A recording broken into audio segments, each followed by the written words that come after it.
Here I am. Hello. Good morning, everyone. Good morning, everyone. Great. Okay. So we got that. Everything looks good there. And I'm just going to check and make sure that I can get to the events page. Great. So, okay. So I have access to the comments just in case people have some commentary. We may be able to answer some questions possibly if we have time. But to start off with, I just wanted to, introduce Victoria quickly. Obviously, our topic of conversation is strengthening your intuition muscle. And we talked about things like overthinking, overanalyzing, and overprocessing, all these different tasks that we do throughout the day. And I wanted to learn more about how to consistently trust my gut instinct. So I reached out to Victoria. She said, "Hey, let's set something up. We'll have a talk about it." So it says here that you're a spiritual coach, you're an author, you're an intuitive healer for people and animals. You also facilitate massive transformation for thousands of empathic leaders and animals around the world. Amazing. You've dedicated your life to teaching people how to find, develop, and own their personal power, intuition, and voice so they can actualize their heart's desires to show up as they truly are unapologetically. It also says here that you specialize in rehabilitating anxious, fearful, and reactive dogs and horses. So that's amazing. Thanks So, for having me, Josh.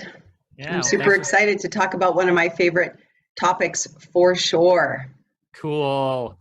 So I have a couple questions just to kind of keep the conversation rolling, and we'll see where it goes. And I'm sure there'll be tons to learn and lots of great content here for people to reflect on after we're complete. And these videos will go back up on your page. I think they're going to go on your YouTube channel as well. So lots of great places for people to take advantage of it, even if they couldn't attend today. So that's great. So first question. What is intuition, or what do you mean when you say gut instincts? Great question. Great question. And surprisingly enough, a lot of people aren't sure. Like I was on recently on a presentation virtually, and it was all about intuition. And so many of the women on the call they really weren't sure what that was. So I thought, it's something that I've been in the conversation for so long. So you think, wow, you don't know what intuition means. So anyways, it's a great question. So it's really it's that feeling typically that you get in your gut, your gut in physically in your body that tells you that like, is it light or is it heavy? Does it feel light? Does it feel expansive, or does it just feel kind of heavy? And it's really once you learn how to master it and you cultivate the awareness around the difference between following your head versus following your gut intuition when you're making decisions throughout the day, it truly becomes your greatest superpower. So the gut, to what I've learned from the past, has a lot to do with your small intestine and the connection between your small intestine and your heart center. Is that right? I mean, am I close there? Sure. Yeah. I mean, if you want to get into the physical aspect, I mean, there's different layers of our beings. We are truly spiritual, multidimensional beings sitting in a physical body, Mm-hmm. and we have many layers. We have a physical dimension, we have an emotional dimension, we have a mental dimension, and we have a spiritual dimension that encompasses our entire biofield. So what you're speaking of is on the physical manifestation of the body. So you're saying, like, the small intestine and the heart, and what is it really? What is that knowing? Is it, what my experience has been is it's a direct connection to our divine self, our Mm-hmm. higher self, that part of us that is all knowing, all loving, and non-judging. So often when your source is cut off, your connection to source, that what gives you meaning and purpose in life, is cut off, that often also cuts off our inner knowing. So yes, I mean, things are stored in the physical body, yet it's, it's a little bit more expansive than that as Well, well. it's interesting because, you mentioned all these layers and you mentioned all these pieces, and I talked about the heart and the small intestine. The one thing that didn't come up was the brain. And I feel like that's where we spend a lot of our time. We spend a lot of our time in our head trying to figure things out, me being, a male driven, thought guy. I'm always trying to solve the problem and decode the the the calculation and trying to really like put things in order and so on and so forth. And I feel like the gut instinct or the intuition in itself really doesn't really have much to do with the brain. I mean, would that be a true Actually, statement? it's good. So this is such a great question, because we often hear people say, get out of your head, get out of your head and into your heart, or, into, whatever, into another part of the body. And the truth is actually that it does have to do with the brain, and that our brains are made up of two hemispheres. Mm-hmm. So as many people know, right, the left hemisphere is the logical aspect of the brain. Mm-hmm. And the cognitive aspect, that part of the, I need to figure this out. I need to think about this, and that sits in that aspect. And then the other aspect of the brain, the two separate hemispheres, literally in the right hemisphere of the brain, is actually where our intuition sits as well. So that's Okay. the creative aspect, that's the intuitive, that's the collective consciousness, the expansion, so really it's not that we want to get out of our heads. What we want to do is we want to bring balance and cohesiveness and an appropriate communication between the right and the left hemispheres of the brain. Okay. Does that Okay. make sense? Yeah, of course. So what are some signs then of not trusting our inner knowing or our intuition? Like So what are some common things that I would see or someone would see? I find that some of the common things from my clients is that you're constantly asking people for feedback, constantly, whether it be in business or in your personal life. So you've got a big thing going on, and then you have to go and talk to, your mother and your sister and your best friend and, people in your networking group, and you find that and I'm not saying you never should do this, Mm-hmm. but you find that you're just challenged by being able to trust that you can make your own decision, right? So that's one thing, constantly doubting yourself or consistently doubting yourself, making a decision and then overthinking, overanalyzing, over worrying that you maybe made the wrong decision, and thinking like as if there is a wrong decision, because often it's just, what are you choosing, right?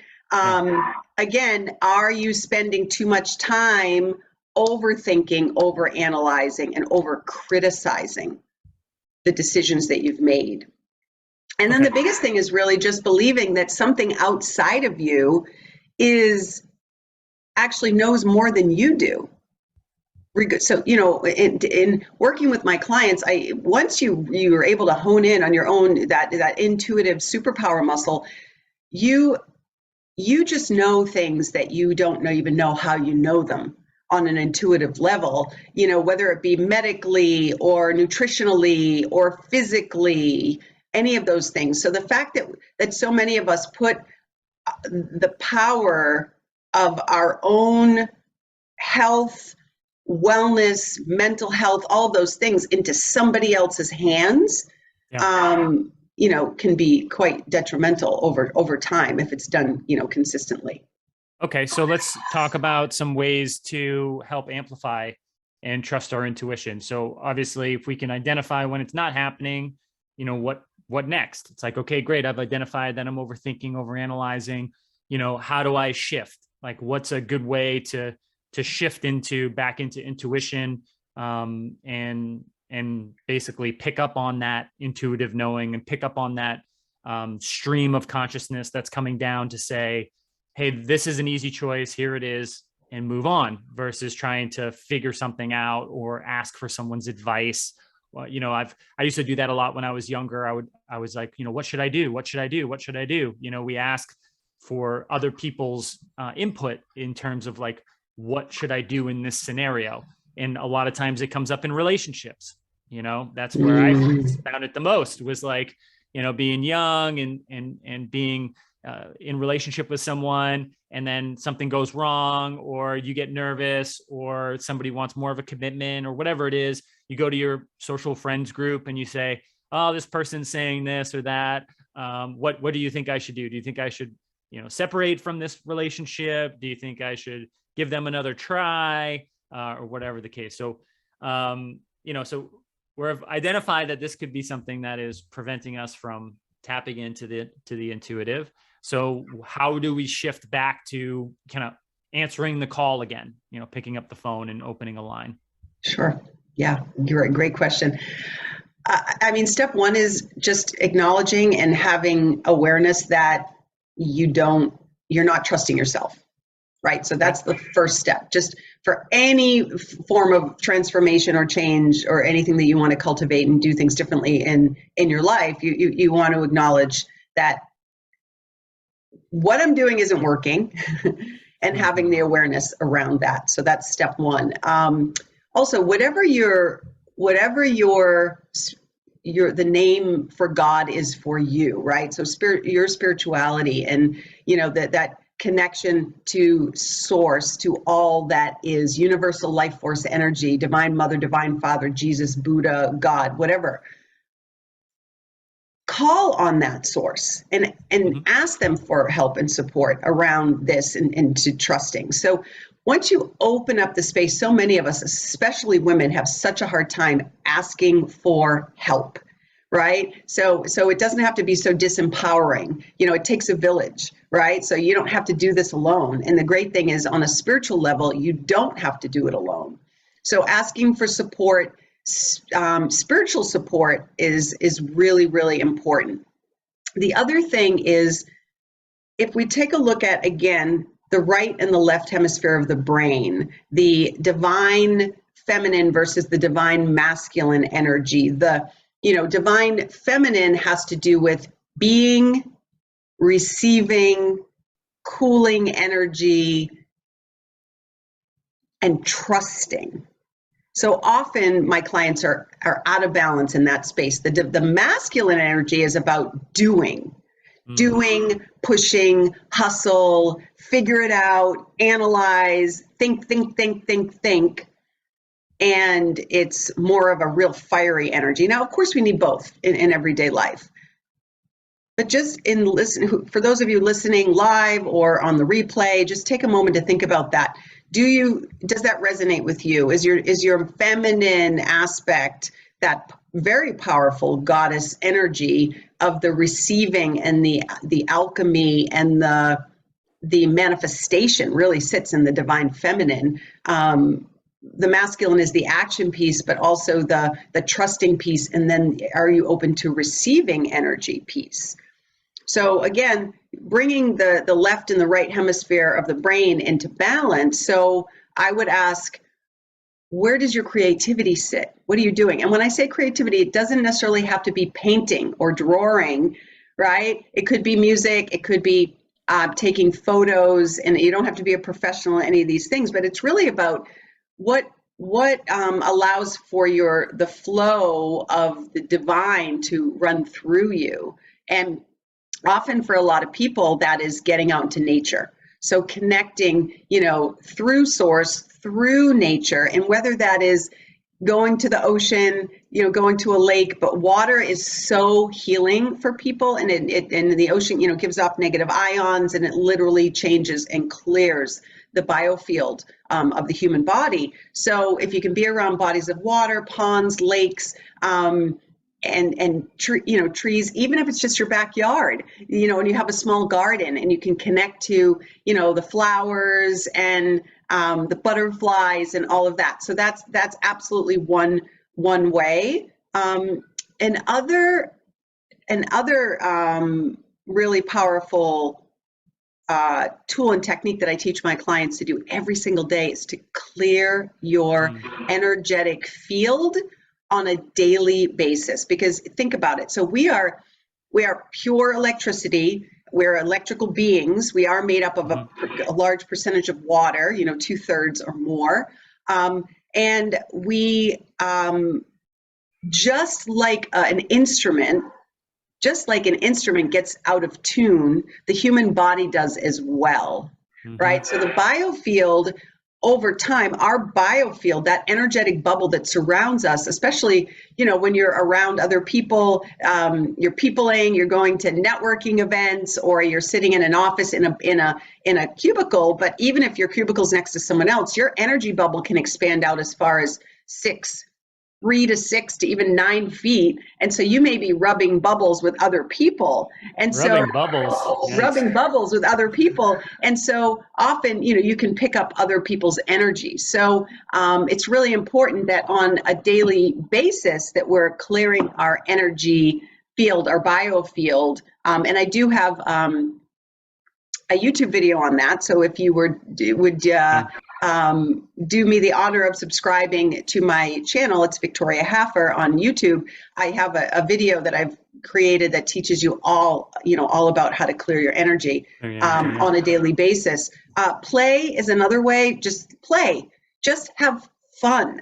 As adults, we get into this space of we're so serious and we need to be adulting, and and it's like, I'm not a child anymore, I'm mature, and frick that. I always incorporate play into my day. Laughter is truly the best medicine. There's a ton of research that shows that laughter medicine can actually heal all kinds of medical conditions, including cancer and other things. So laughter is wonderful, and just being very playful and, doing things that maybe you did as a child, and just, coloring and playing with things, and just playing, with your friends or whatever. So, okay. Stand by 1 second here. My cat is meowing at the door, and if I do not let him in, he will not stop. So because you're an animal lover, I have to abide by him. Sure. Of course. 2 seconds. Yeah. Do your thing.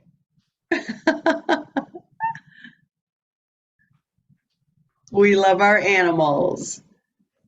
Okay, it's always a hit or miss. Sometimes he doesn't bother me, and sometimes he decides that he needs to be in this room. So anyway, he clearly had something to tell us. So yeah. So let me know what he says about trusting your intuition. Although cats would probably claim that they're the teachers of almighty of intuition, and so yeah. All right. So basically what I hear is there's kind of like some global type activities, like going out into nature, trying to find some activity that you can do that sparks your creativity, that kind of like, fills you up, in a very like, fulfilling way. So doing things that you enjoy doing. So that's one aspect. And then the other aspect is, clearing your energy. Because I'm thinking more like, what's a fast way to kind of like shift back into intuition, a quick way that's not, that's not taking off my shoes in the middle of a work day and going out into the parking lot and finding a piece of grass to walk around on, because some people don't have a private space. Some people get stuck. They get stuck in the overanalyzing. They're in the middle of their work day. It's like, what option do they have? They don't have an option to go out and sit by a stream and meditate for 30 minutes to reground. So all those aspects are good. Accessibility of tools could be a challenge for some people. So obviously that video that you have about clearing your energy, I think is important. I learned about dry clearing, which is literally just like kind of wiping, clearing off your hands, clearing off your chest and your body, and just basically doing, it's almost like breaking the static cling of somebody else's energetic bubble. It's like you're cutting off all that other energy that's not technically yours. So I think that's something that's helped me. But is there anything else that you may recommend for people that are kind of in the middle of a work day? Yeah. So our last live was all about the morning ritual. So, really it it comes down to you making a commitment to yourself to be in that space of receiving and perceiving from the universe, and making sure that you are not depleting yourself on a regular basis. So, there's no one tool that is the thing. It's really about being in the awareness of expansiveness, and that we are connected to all that is. And so often you're receiving energy, and depending on how intuitive you are, and there's a lot of people out there who are in the intuitive closet, the spiritual closet, that really understand and believe and are open to this stuff, but they don't really share it with their friends and family.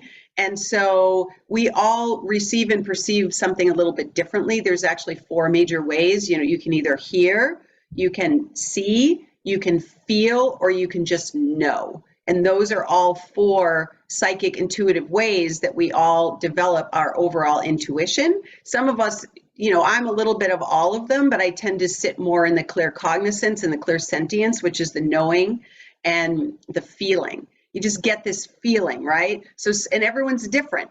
Everyone is different. So don't compare yourself to other people, and just work with what, is the superpower for you.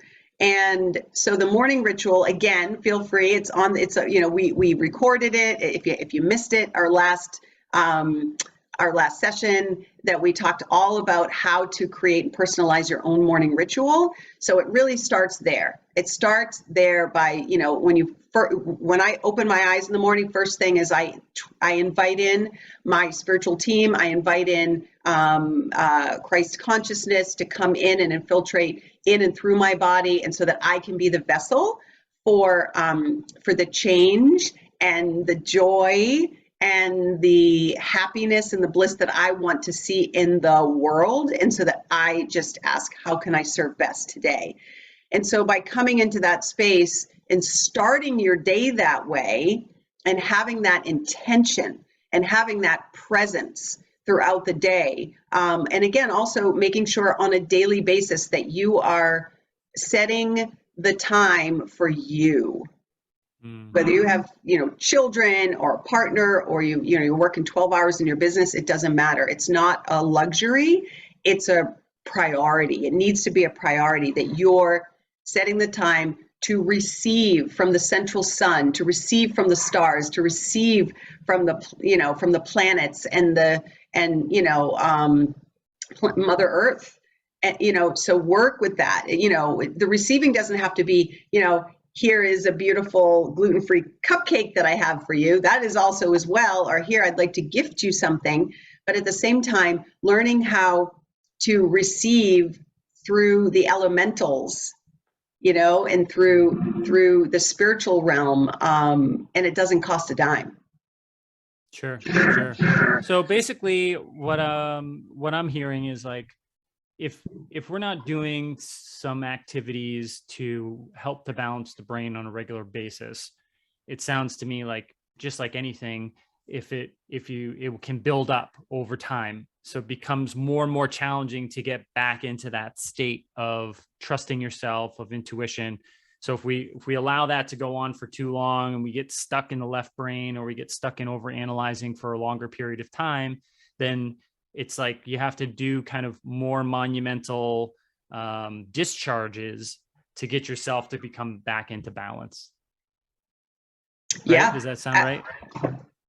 Absolutely. Yeah. You nailed it. It's great. And I also just want to mention that, we're born, we incarnate into this lifetime as extremely intuitive beings. So children on the planet are probably the most intuitive beings that there are. They come in, they see spirits, they see, they can connect with animals and do all these things. As a child, I was that. And, unfortunately, what happens is, through their imagination, depending on how it is received from their elders, right? Their parents, their teachers, their pastor, their rabbi, whatever, in that we then learn as little people, little beings, that our intuition wasn't right. And so that's when we tend to shut it down when Mm, we're children,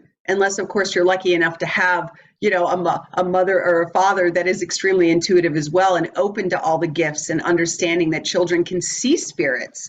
Children, are the largest empaths on the planet, and so they're able to receive so much, and they know what you're not saying.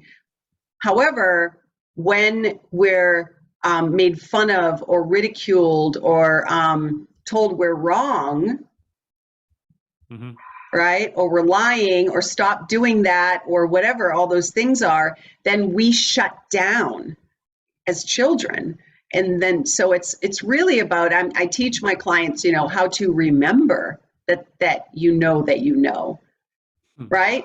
Yeah. That because we had it coming in, and then so many of us can have little micro traumas that will kind of create that belief system within us that we don't know that we know.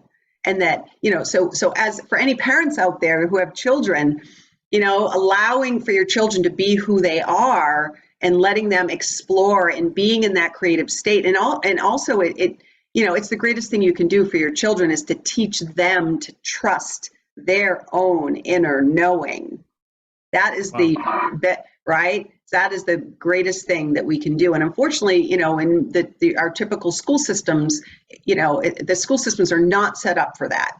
They're set up very much in the left brain. It's just left brain, left brain, left brain. So many of the school systems are cutting out, the arts and even gym and all these things that are really will help to really bring that beautiful balance between the left and the right hemispheres in the brain. So yeah, there's a lot of stuff that I'm hoping to create more awareness around, and so that more of us can unite together, because like I said earlier, it takes a village, for us to come together and start to really start to strengthen that instinct muscle. Yeah. You basically answered my next question essentially, which was, why do we often not trust ourselves? So I don't know if there's any more expansion on that, but it sounds like it gets rooted in us when we're younger to start to put some boundaries around our intuition to stop ourselves from, feeling and move more into thinking about how to solve a problem or do a thing. And, I don't want to discredit that critical thinking is a powerful tool, Mm-hmm. but it's just one aspect and it's not the full being, and I think that's the big thing that I got out of the conversation was that, yeah, the left hemisphere does that critical thinking and it's super important and it's helpful, but it's just one half of the aspect of us as a being. So the more we can find ways to integrate, whether it's starting the day from a morning ritual that allows us to immediately integrate in hopes that we can keep that connection together throughout the day, which is effective, or find ways to recalibrate and reconnect and recognize the times when there is an imbalance and say, okay, I need to carve out some time to, lay on the floor for 5 minutes and put my headphones in and listen to a meditation video on YouTube. Like, that stuff is available for us. I mean, this is why it's so amazing to live in the time that we're living in, is the amount of resources that you have to immediately have access to is unbelievable. Like if we were to roll back 20, 30 years, well, maybe longer now, 40 years, maybe, we wouldn't really have that strong access to all that type of information just like right away. We would have had to have a cassette tape with a meditation and put it in our Walkman, and before that we would have had to have a record that had it or whatever. So I think about the evolution of the ability to have access to tools that allow us to put us in that state of reconnecting those two aspects of our being. So Mm-hmm. is there anything that you want to share in that realm? Like what are some good people to follow maybe, or some incredible people to check out on like books or podcasts or Sure. videos? Yeah. I mean, definitely me. Of course. But I would, I'll share with you who, Dr. Joe Dispenza. Most people know who he is. He's amazing. And he, I definitely have, I have all his books, and he does a lot of work in collaboration with the Heart Math Institute, which again, I'm certified through them as a trauma support specialist. And so, yeah, there's a lot of great resources. And again, if you trust your inner knowing and you invite that in, so let's just say that's it. I want to look for next steps, for XYZ. And you just open up the space for that and put the intention out there, whether it be verbally out loud or maybe in your journal, in your morning ritual or in your evening ritual as well. And you just say, this is what I'm open to receiving, then it will come to you. Like we talk about coincidence, but I don't believe that there are any coincidence. This, the serendipity of how you meet people in a way where, we could talk, I mean, I could write a whole book on all the stories that I've heard from my clients and my students about all these wonderful things that have happened to them and how, it happened because this thing happened, because this got canceled and, this highway was closed off, or, they were rerouted somewhere else, or they just got this gut feeling like, oh, I shouldn't go, this way, I should go this way. So what do you think all that is, right? So whatever that is, your inner knowing is your direct connection to source. And you are source. I am source. You are source. We are all connected. We've all had that time where you're thought about an old friend that you haven't heard from in a while, and all of a sudden the phone rings and it's them. Like, what do you think that is, right? Thoughts are energy. Everything is energy. And you can learn about that in the study of quantum physics.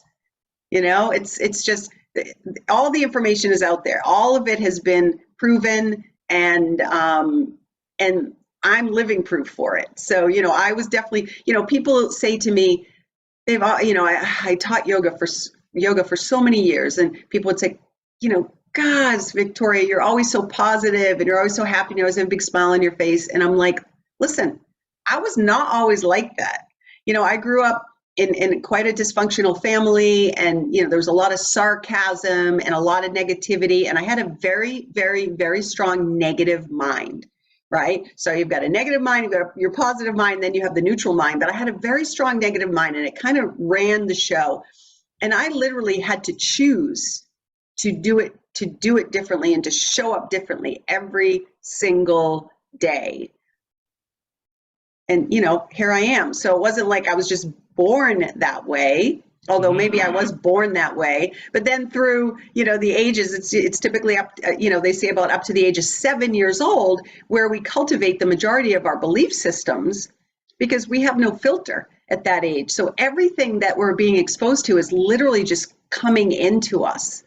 And at that point, we don't even know about trusting our own inner knowing. We're just like, well, 3 people already told me that there's no such thing as having an imaginary friend, when it was probably just a spirit being supporting them in a way, but yet everyone told them that there's no such thing as imaginary friends. Mm-hmm. So then they just shut off to that. Yeah. And if you do I've done some research on shamanism and how journeying works, and I've actually experienced a few classes myself. And I realized really quickly that essentially what you're doing is you're tapping into your imagination, and it's in a very constructed way, a safe constructive way, but it allows you to explore your connection to something that's not quite logical.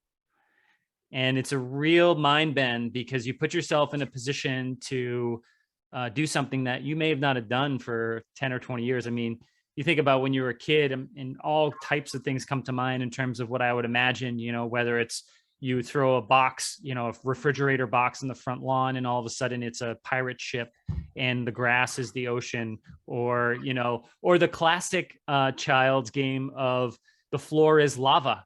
and you have to jump on the couch in the different chairs and you're not allowed to touch the floor or you're going to burn. And so that's the type of stuff that, you know, as an adult, you kind of move away from. And we look at it as being like childish, doesn't really serve a purpose. Daydreaming, let's say, you know, that's another common word for it, where you end up engaging that alternative creative mind, which I feel like in some way, shape, or form, some of the most brilliant minds of past history have developed their most incredible innovations from being in that space. You know, could you imagine someone like Elon Musk not using his imagination? It's like we wouldn't have the products, you know, or anybody for that instance, or Steve Jobs, or any of these bigger guys that decided to use their imagination to create something. Yeah, and imagination, I mean, that could be a whole other talk, right? We could have a whole other